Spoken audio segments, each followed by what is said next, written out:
Hello everyone, I welcome you all to today's session. I am Shell, your educator on CSI NET Life Science category, and in today's session we will talk about common 10 mistakes which students make while managing CSI NET syllabus or while preparing for CSI NET. Let's begin. So the first mistake is students try to complete the whole syllabus. This is the biggest problem with students.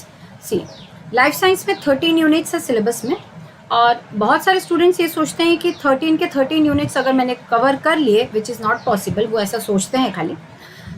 मैं सारे questions कर पाऊंगी या कर पाऊंगा, और मेरे पास बहुत सारे ऑप्शंस होंगे, अगर कुछ नहीं भी आया तो चलेगा क्योंकि मैं तो सब कुछ पढ़ लिया हूँ या पढ़ ली हूँ, सो इट विल बेनिफिट मी। लेकिन ये सबसे बड़ा रॉन्ग स्टेप है। आप पहली बात तो पूरा सिलेबस कर ही नहीं पाएंगे, सेकेंड अगर आपने कर भी लिया तो वो अच्छे से नहीं होगा। यहाँ पे क्वालिटी मैटर करेगा, यहाँ पे या कहीं पे भी क्वालिटी मैटर करता है, क्वांटिटी नहीं। सो आपको क्वांटिटी के पीछे नहीं जाना है, आपको क्वालिटी के पीछे जाना है। आपको 13 यूनिट से सिलेबस, अगर बात करें लाइफ साइंस की, तो 13 यूनिट से आपको एक लिस्ट बनाना है जो आप कर सकते हैं। सबसे पहली बात, जो आप अच्छे से एमएससी में पढ़े हैं या जिन यूनिट्स के बारे में आपको नॉलेज है, पहला बैकग्राउंड है, पहले से उसके बारे में कॉन्सेप्ट है, उसका लिस्ट बनाइए। जो आपको पसंद है उसका लिस्ट बनाइए। उसमें इम्पॉर्टेंट यूनिट्स भी इंक्लूड कीजिए, भले वो इम्पॉर्टेंट यूनिट्स आपको इतना पसंद ना हो या इतना ज़्यादा उसके बारे में ना पता हो। सो वो लिस्ट में आपके इम्पॉर्टेंट यूनिट्स एंड जो कॉन्सेप्ट आपके पास है पहले से, वो उसकी लिस्ट बनाइए। सबके सब करने की ज़रूरत नहीं है, 6 to 7 units are more than enough. So 6 to 7 units आप अच्छे से कर लीजिए, बहुत अच्छे से। अगर 6 to 7 यूनिट्स आपने कर लिए, रिविजन, प्रैक्टिस, ये सारी चीज़ें, तो that is more than enough. बस इन्हीं को ही अच्छे से रिवाइज करके 2-3 बार चले जाइए। तो वो जो लिस्ट होगी उसमें होगा आपका, जिसका कॉन्सेप्ट आपके पास है ऑलरेडी एमएससी बीएससी में। जो चीज़ें नहीं हैं उसे मत स्टार्ट कीजिए, जो ऑलरेडी आप जानते हैं और जो आपको पसंद है एंड जो इम्पोर्टेंट है, ये तीनों पॉइंट्स याद रख के आप एक लिस्ट बनाइए, उसे ही फॉलो कीजिए। सो ये वाली पहली प्रॉब्लम तभी सॉल्व हो पाएगी and it will help you a lot. The second problem with the students is no proper planning and as a result chaotic preparation. कुछ प्रॉपर प्लानिंग नहीं होती है, ना वो नंबर ऑफ डेज को कैलकुलेट करते हैं। सबसे पहला स्टेप जो मैं बहुत बार बोली हूँ, नंबर ऑफ डेज कैलकुलेट कीजिए। अगर आपको एग्जाम का डेट पता है या आइडिया है तो नंबर ऑफ डेज आपके सामने होने चाहिए। आपके पास कितने समय है, कितने वीक्स है आपके पास, कितने मंथ्स है आपके पास, तो प्रॉपर आपके पास टाइम पता होना चाहिए कितना है आपके पास। उस टाइम को यूज़ करके आप कब क्या करेंगे, ये आपके पास प्लानिंग होनी चाहिए, एक स्ट्रैटेजी होनी चाहिए। अगर ये सब नहीं है, बहुत सारे स्टूडेंट्स ये सब नहीं करते हैं, वो बस रैंडमली स्टार्ट कर देते हैं, किसी एक चैप्टर को उठाते हैं, पढ़ते हैं, फिर एक चैप्टर को पढ़ लेते हैं। इस तरह से करने से कभी प्रिपरेशन नहीं होगी। सो आपके पास नंबर ऑफ डेज, आपका डेडलाइन होना चाहिए।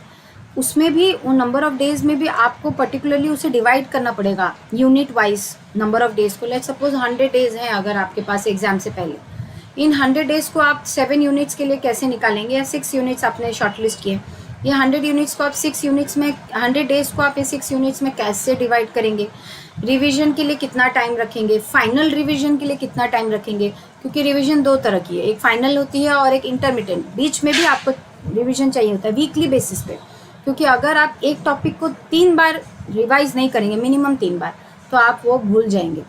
आज आपने एक बार पढ़ा किसी टॉपिक को, उस वीकेंड पे या 15 डेज के बाद में उसको एक बार रिवाइज करना है, एक बार मंथ एंड में रिवाइज करना है। ये हुआ, जाने से पहले एक बार उसको देखना है। एग्जाम से पहले जस्ट आपको 1 से 2, एग्जाम से जस्ट 1-2 दिन पहले तो आपको कुछ नहीं करना चाहिए। उस टाइम पे सिर्फ क्विक नोट्स देखना है। तो एग्जाम से जस्ट पहले क्विक नोट्स के लिए आपके पास टाइम होना चाहिए 2 दिन, और उसके 7 से 8 डेज पहले आपको फाइनल लैप रिवीजन का लेना है। फाइनल लीप अगर बात करें तो आपको रिवीजन के लिए निकालना है। एंड बीच में इंटरमीडिएट रिवीजन, एक बार आपने पढ़ा, वीकेंड पे आपने एक बार रिवाइज किया, मंथ एंड पे एक बार रिवाइज किया, और एक पूरा एंड में रिवाइज किया। सो 3 बार अगर एक टॉपिक को नहीं रिवाइज किया तो it won't help you a lot. तो किसी भी टॉपिक को आपने हैप्पीजेंटली अगर एक बार पढ़ लिया और उसे रिवाइज नहीं किया, प्रैक्टिस नहीं किया, कोई फ़र्क नहीं पड़ेगा, उसको पढ़ो ना पढ़ो एक ही बात है। सो उसे 3 बार पढ़ना है, रिवाइज करना है, 2 बार बीच में और 1 बार लास्ट में। एंड लास्ट के डेज के लिए सिर्फ क्विक नोट्स को रिव्यू पढ़ने के लिए रखना है। सो इस तरह की एक आपके पास प्रॉपर एक सॉलिड प्लान होना चाहिए कि नंबर ऑफ डेज को किस तरह से आप यूनिट वाइज डिवाइड करेंगे, वीकली क्या पढ़ेंगे, किस दिन क्या पढ़ेंगे, और उसके बाद में कहाँ से पढ़ेंगे, नोट्स कैसे बनाएंगे, रिवीजन का आपका क्या फॉर्मूला होगा, क्योंकि बोलने के लिए और कहने के लिए तो बहुत सारे आपको मिल जाएंगे जगह, जहाँ पे मैं बोल रही हूँ, कोई और बोल रहा है, बहुत कुछ आपको बोलने सुनने के लिए मिल जाएगा। आपका खुद का क्या प्लान है, एक आपका खुद का प्लान होना चाहिए। सुनो सबकी, करो अपनी, खुद का एक प्लान बनाइए जिसमें कि आपके पास रिवीजन का प्लान होना है, प्रैक्टिस का प्लान होना है एंड प्रॉपर टाइम देना है जो यूनिट्स आपने सिलेक्ट किए हैं उसे। नेक्स्ट अगर बात करेंगे थर्ड मिस्टेक की, so wrong unit at the wrong time. ये भी बहुत इंपॉर्टेंट बात है कि आपने अगर 6 यूनिट्स या 7 यूनिट्स सिलेक्ट किए हैं, आपको डिफ़िकल्टी लेवल को देख के उसे करेक्ट टाइम देना है। अगर आपके पास 3 मंथ्स हैं या 100 डेज या लेट्स सपोज 6 मंथ्स हैं, सो ये 6 मंथ्स में इन 7 यूनिट्स को आप किससे पहले पढ़ेंगे, किससे बाद में पढ़ेंगे, ये बहुत मैटर करता है। तो जो चीज़ें ज़्यादा मतलब मेमोरी नहीं यूज़ करना है, जिसमें जो मेमोरी बेस ज़्यादा नहीं है, जो थोड़े से कंपैरेटिवली पढ़ने से 1-2 बार रीडिंग करने से, 4-5 रिवाइज करने से प्रॉपर या प्रैक्टिस करने से हो जाएगा, उसे थोड़ा सा लास्ट में रखिए। जो यूनिट में आपको थोड़ा सा डर लगता है लेकिन वो इम्पॉर्टेंट बहुत है तो आप उसे छोड़ नहीं सकते, उसे पहले कीजिए। जो जिसमें आप बहुत ज़्यादा कंफर्टेबल हैं, जिसको आपको जो चीज़ें आपको आती है, उसे लास्ट में रखिए। सो ये प्लानिंग भी बहुत ज़रूरी है कि कब क्या पढ़ना चाहिए।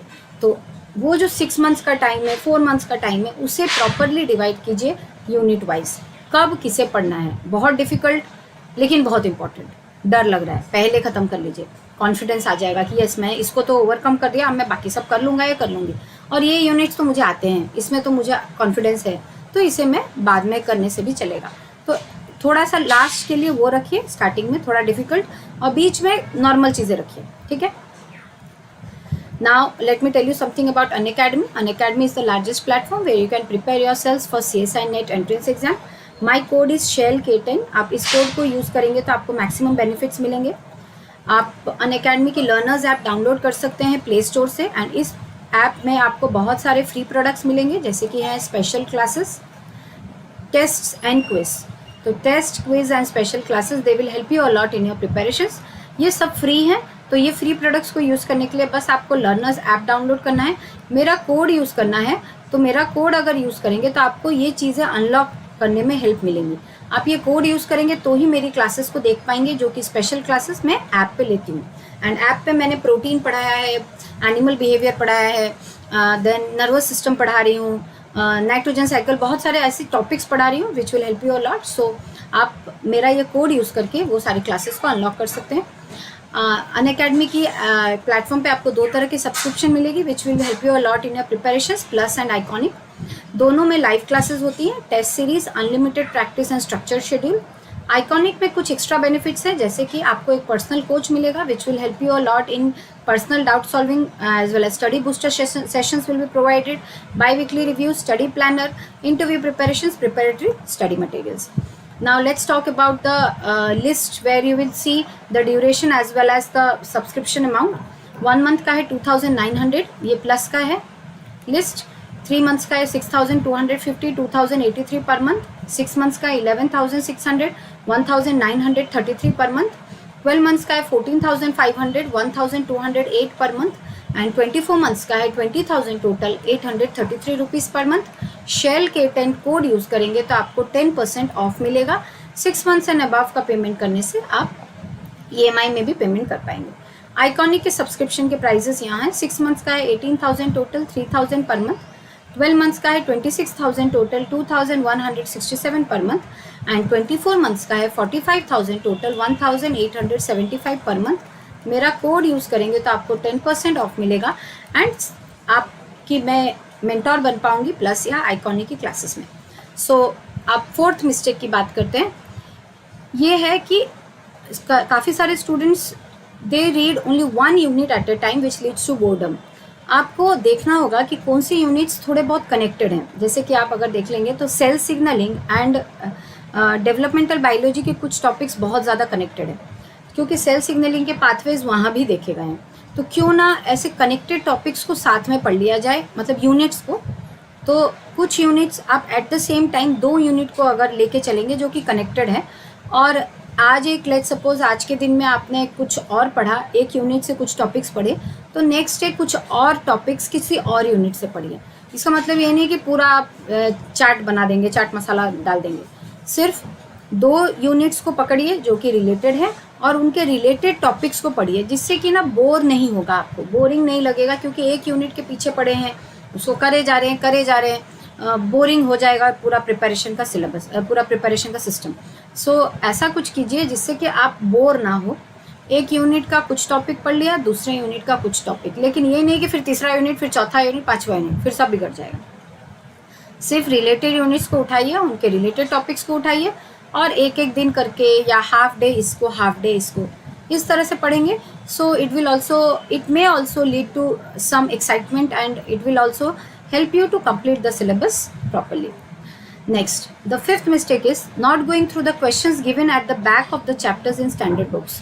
ये बहुत कम लोग करते हैं कि जो स्टैंडर्ड बुक्स पढ़ते हैं, जैसे कि लेनिंजर, वॉटसन, ब्रूस, कोई भी आपने बुक पढ़ी स्टैंडर्ड बुक, कोई एक चैप्टर कंप्लीट कर लिया, उसके बैक के क्वेश्चंस को भी थोड़ा एक बार देखिए, क्योंकि वहीं से ही सेक्शन सी के क्वेश्चंस का पैटर्न आता है। तो अगर बैक क्वेश्चंस आपने थोड़े प्रैक्टिस कर लिए, चैप्टर खत्म हो गया, बैक क्वेश्चंस को एक बार देख लीजिए, काफ़ी एनालिटिकल आपका पावर बढ़ेगा उस चैप्टर के लिए। ये बहुत हेल्प करता है, इसे एक बार ट्राई करके देखिए। और जब चैप्टर खत्म हो गया, चैप्टर मतलब मैं यूनिट की बात कर रही हूँ, लेट्स सपोज रेप्लिकेशन आपने पढ़ लिया वॉटसन से, तो वॉटसन के चैप्टर के एंड में रेप्लिकेशन रिलेटेड क्वेश्चंस दिए जाएंगे, बीच में भी चैप्टर में दिए जाते हैं, उन्हें एक बार ज़रूर देख लीजिए। अगर नहीं सॉल्व कर पा रहे हैं तो अपने किसी टीचर को पूछिए, मेंटोर को पूछिए, and please solve those questions, it will boost your confidence. Okay, so the next mistake is not preparing notes और not highlighting the important points. मैं आपको पहले भी बोल चुकी हूँ, नोट्स 2 तरह के बनाने चाहिए, quick and long notes. Quick notes होने चाहिए, अलग से पतली सी कॉपी या एक लंबा रजिस्टर ले लीजिए जो कि हैंडी हो, जिसे आप कैरी कर सके, एंड उसमें कलर पेन्स को यूज़ करके आप छोटी छोटी चीज़ों को फटाक से उसमें लिख लीजिए। Name of the enzymes of a particular pathway, name of the micro organisms, let suppose nitrogen cycle के हर स्टेप में कौन से माइक्रो ऑर्गेनिजम्स इन्वॉल्व हैं, देन कौन से जीन कौन सा प्रोटीन बना रहे हैं, देन अगर सेल सिग्नलिंग का डिफरेंट आप पाथवेज पढ़ रहे हैं तो उन पाथवेज में एक के बाद एक कौन आ रहा है। तो ये जो छोटी छोटी चीज़ें हैं जो भूल सकते हैं, उन्हें फटाक से वहाँ लिख लीजिए। लॉन्ग नोट्स में क्या होगा, तो उसमें थोड़ा इससे ज़्यादा आपको लिखना होगा। अब इसका मतलब ये नहीं कि नोट्स लिख रहे हैं तो पूरा वो न्यूज़पेपर की तरह आप लिखते जाएंगे, नेवर एंडिंग प्रोसेस, कभी कुछ नहीं मिलने वाला। सो नोट्स लिखना is a very tricky thing. अगर कोई चैप्टर आप किसी वीडियो से पढ़ रहे हैं, वीडियो लेक्चर से पढ़ रहे हैं या किसी बुक से पढ़ रहे हैं, सो उसमें से इंपॉर्टेंट चीज़ों को निकाल के नोट्स बनाइए, क्विक नोट्स बनाइए, बहुत ही छोटी चीज़ों का। अगर आप नोट्स बनाने के आदी नहीं हैं, आप नहीं बना पाते हैं, so just highlight the important points, keep highlighting, keep use your pencil. Highlighter use करने की ज़रूरत नहीं है, बुक ख़राब हो जाएगी। पेंसिल यूज़ कीजिए एंड पेंसिल से मार्क कीजिए। एंड वन मोर थिंग, कई बार हम सोचते हैं कि स्टैंडर्ड बुक्स का सॉफ्ट कॉपी से हम पढ़ लेंगे, वो थोड़ा डिफ़िकल्ट हो जाता है। इट्स बेटर कि आप स्टैंडर्ड बुक्स जो भी पढ़ रहे हैं, अगर अच्छी बुक है तो आप उसका प्रिंट आउट निकाल लीजिए, कम में हो जाएगा, प्रिंट आउट निकाल लीजिए, ब्लैक एंड वाइट। डायग्राम्स आप फॉर श्योर सॉफ्ट कॉपी से देख सकते हैं, बट आप प्रिंट आउट निकाल के बाइंडिंग करके अपने पास रख लीजिए। उस बुक की अलग ही वैल्यू होगी, आपका प्रिपरेशन अलग ही लेवल पे जाएगा। एंड अगर सब नहीं कर सकते, ठीक है, 2-3 का तो कर ही लीजिए, मोस्ट इंपॉर्टेंट बुक्स का आप प्रिंट आउट निकाल लीजिए, ठीक है। एंड कुछ बुक्स कम पैसों में पेपर बैक एडिशन में मिलते हैं, आप उन्हें भी खरीद सकते हैं, कुछ खरीद लीजिए, कुछ प्रिंट आउट निकाल लीजिए, और कुछ आप सॉफ्ट कॉपी से पढ़ सकते हैं जो ज़्यादा इंपॉर्टेंट ना हो, ठीक है। Next 7th mistake is no proper revision and practice. So आपके पास रिविजन और प्रैक्टिस का एक प्रॉपर शेड्यूल होना चाहिए। कब करना है मुझे रिविजन, जैसा कि मैंने आपको बोला, वीकेंड्स पे, मंथ एंड पे, पूरा एंड पे, तीन तरह का मैंने आपको आइडिया दिया। आप अपना आइडिया लगाइए कि मुझे कब रिविजन करना है, 3 बार करना है, ये दिमाग में बिठाइए। आपको 2 बार चलता है तो 2 बार, मिनिमम 2 बार कीजिए, नहीं तो नहीं होगा। सो कब रिविजन चाहिए आपको, एंड कब प्रैक्टिस। एंड प्रैक्टिस के लिए आई वुड सजेस्ट आप ऑल इंडिया बेसिस पे कुछ टेस्ट, क्विज, ये सब अटेंड करते रहिए। इससे आपको पता चलता रहेगा कि आपकी प्रिपरेशन किस लेवल पे चल रही है। So proper practice and proper revision का एक प्रॉपर प्लान आपके पास होना चाहिए। यहाँ पे सक्सेस पाने के लिए CSI नेट में सिर्फ प्लानिंग सबसे ज़्यादा इंपॉर्टेंट है। अगर 50% कहा जाए तो प्लानिंग है, time management, unit management, revision management, practice management, सब कुछ, ये मैनेजमेंट 50% है, बाकी 50% कॉन्सेप्ट्स है।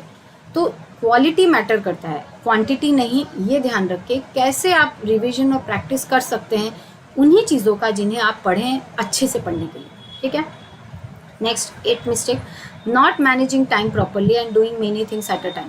कई बार ऐसा होता है कि एक चैप्टर खोल लेते हैं, उसमें से एक चीज़ पढ़ लेते हैं, फिर लगता है अरे मुझे ये तो वो भी नहीं आता, फिर वहाँ से पढ़ना स्टार्ट करते हैं, अरे मुझे वो भी नहीं आता, फिर वो पढ़ने लगते हैं। इस तरह से बहुत सारे डायरेक्शंस में, बहुत सारे नाव में पैर रखने की कोशिश करते हैं, एट द एंड सब डूब जाता है एंड सब बर्बाद हो जाता है। सो आपको टाइम मैनेजमेंट ठीक रखना है, कितनी देर पढ़नी है, पढ़ाई करना है, और कितना देर हमें थोड़ा सा अपने आप को फ्री भी रखना है, एंड कैसे फोकस्ड रखना है खुद को। सिर्फ 2 यूनिट एट अ टाइम, अगर मैंने बोला आप बोर ना हो इससे बचने के लिए, नहीं तो फिर अगर आपको ऐसा लगता है कि आप एक ही यूनिट पे फोकस करना चाहते हैं तो सिर्फ एक उस यूनिट पे कैसे फोकस और कंसंट्रेट करके आप पढ़े, ये आपको ध्यान देना है। एंड टाइम को ठीक से यूज़ करना है, एक दिन में कितना टाइम पढ़ना है आपको। अब उस चीज़ को एक बड़ा सा पहाड़ बना लेंगे तो कभी नहीं होगा। कितना देर पढ़ना है वो मैं डिसाइड करके प्रॉपरली एक चीज़ पे फोकस कीजिए, एक एक करके सब कुछ खत्म कीजिए, 1 thing at a time. Next, over doing things, मतलब किसी एक चीज़ को उठा लिया, आप उसमें PhD करने लग गए, कभी कुछ नहीं हेल्प कुछ नहीं मिलेगा आपको।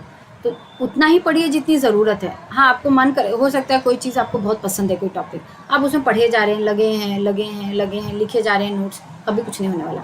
So stop over doing things, उतना ही पढ़िए जितना ज़रूरत है, और उसके बाद नेक्स्ट चीज़ पे चले जाइए। किस तरह से आपने जो सिलेक्ट किया है, सिलेक्टेड चीज़ों को किस तरह से बेस्ट पॉसिबल वे में, स्मार्ट वे में आप पढ़ सकते हैं वो देखिए।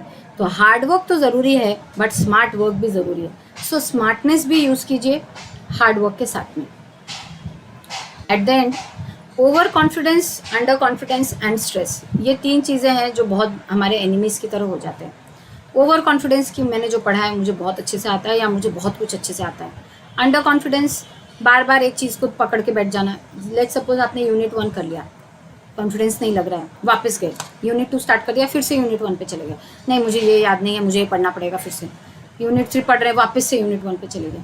ये सब बंद करना होगा। एक बार एक चीज़ पढ़ लिया, एक यूनिट पढ़ लिया, रिविजन कर लिया, एक बार उसका प्रैक्टिस कर लिया, उसको बंद करके साइड में रख देना है। सेकेंड टाइम जब प्रैक्टिस करेंगे तब तक आपने बीच में बहुत कुछ पढ़ लिया होगा, तब उसे जब रिवीजन करेंगे तब उसे वापस खोलना है, और एट द एंड में फिर उसे वापस खोलना है। ऐसा आपको लगेगा कि आप सब भूल गए हैं, बट वो रियलिटी नहीं है।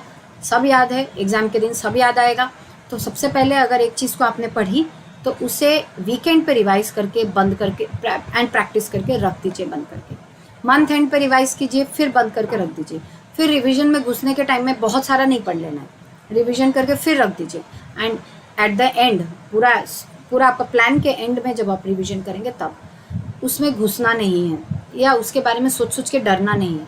तो अंडर कॉन्फिडेंस भी हमको अवॉइड करना है। देन स्ट्रेस, अब इतना कुछ सोच लिया, इतना कुछ कर लिया कि मुझे तो करना ही है, नहीं तो ये लाइफ एंड डेथ का मैटर हो जाएगा, ये हो जाएगा, वो हो जाएगा।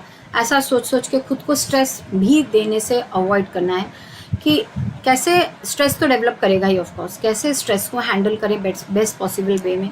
मैंने बहुत बार कहा है आपको, आप पढ़ाई के बीच में थोड़ा वॉकिंग कर लीजिए, थोड़ा सा दूसरी चीज़ों को भी देखिए, या वीडियो लेक्चर्स, कुछ टॉपिक्स के वीडियो लेक्चर्स पढ़ लीजिए, वहाँ से पढ़ लीजिए, थोड़ा बेटर लगेगा।